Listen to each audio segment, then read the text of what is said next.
Hi garden friends, happy weekend. So today I'll be planting Senecio peregrinus, also known as string of dolphins. Look at this plant, isn't it amazing? You can see why they call it string of dolphins. The little strands here, they grow long and the leaves look like leaping little dolphins. Oh, so it's a hybrid succulent plant. So it is in between, it's made out of two plants, and I'll show you the plants right now. So it's a cross between Curio Articulatus and Curio Rowleyanus, which is string of pearls and candle plant. Isn't that awesome? I think it's just kind of weird how these two made the dolphin plant, because I can see how the string of pearls, like they're fleshy, they're glossy, they trail. I see how that made the string of dolphins, but what characteristics came out of the candle plant to the string of dolphins? It's just a mind-blowing to me that this plant is part of it's a parent of the string of dolphins. I don't know if that's mind-blowing to you, but it's kind of weird to me for sure. But I thought that would be a little fun to explain the parents of this rare succulent plant that I have here. And I even have little leaves here that have fallen off. So I'm going to get a little closer here, and I'll probably have to, yeah, there we go. So the little leaves have a little, they have leaf windows, and that's something that a Haworthia develops, and the leaf windows help the leaf absorb sun. And it's got these two little tips here that make it look like the fins, and then it has this long tip that make it look like the little dolphin head. And my camera is having a hard time focusing on the details here, but that's how the little leaf looks. Isn't that just adorable? I think that's adorable for sure.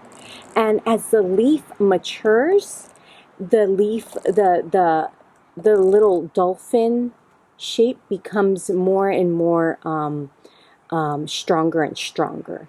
So the little baby leaves might not look like dolphins, but as they grow, they really do develop that dolphin look, if that makes any sense. So I'll start with this hypertufa pot. It's a taller one, and I even scraped this one with a metal brush to get some texture on it. It's one of the few ones that I have that are like this. But I'll fill this up with some succulent soil, of course, all the way to the top. And the string of dolphins, it blooms little white puff flowers on long flower stems. They're the same little flowers that the string of pearls blooms. So they're they're white, they're full of pollen, they attract the bees and the butterflies. That's a lot of fun to know about these succulents here, and they bloom in the fall. Another good thing to know, they're fall bloomers. So when all the spring succulents have already bloomed, if you have Curio succulent plants in your garden, you'll still have some more blooms to admire. So I've got my biggest cluster here, and I will start it right in the center. And this is such a rare plant to have. At first, I gotta say, I saw an image on the internet and I thought it was fake. I was like, oh, okay, another fake plant here. But then I did a little research because I was, super curious about it. And I realized that it was real, that it was a real plant. And I said to myself, I've got to have it. I've got to have that plant. But guess what? No one had it. No one was growing them. It was that rare, where it was just coming into the plant market. So I mean, it's been months since I've been drooling over this plant, and I finally, one of the growers that I work with is growing string of dolphins, and I was lucky enough to get a few flats of it. And if you are as curious as I am about these, I have them at suckycrafts.com, our succulent store. You can find them there. That's so exciting that we actually have them in the shop right now. So you can get yours if you like this video, and if you see how if you like how they look, and if you think that you can take care of them, I would really recommend that you get this into your plant collection. This is definitely a collector's type of plant for sure. No doubt about it. So I don't think that this succulent changes in color.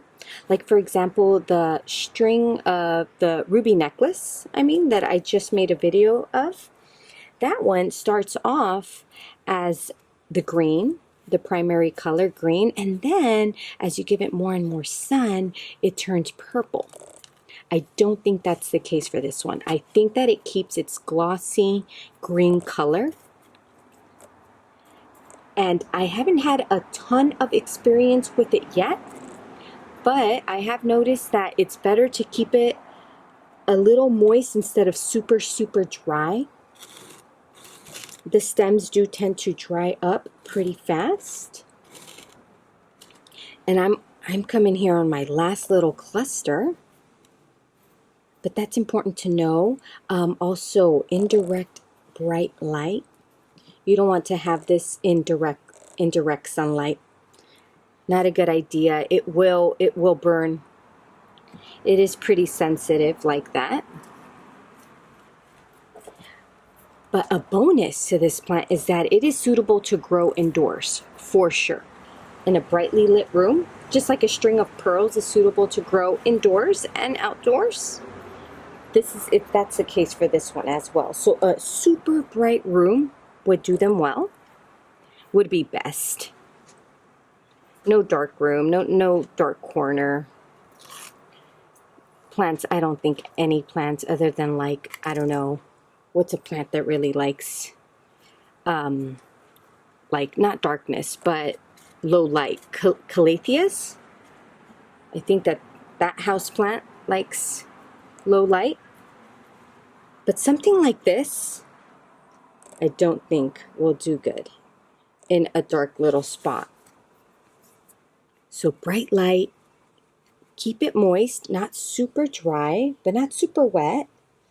You don't want to waterlog this. And if you're keeping it outdoors in bright indirect light, like under a canopy, and look at that, that is it. Oh, I cannot wait to give you an update on this succulent plant. And that did well, 5 little clusters, and this is probably maybe a 6-inch planter. And look at it. Oh goodness, I cannot wait to give you an update. I hope that you enjoyed this video and that I opened up your curiosity on this rare little plant here, and hopefully you get yours at suckycrafts.com. Until next time, garden friends, bye.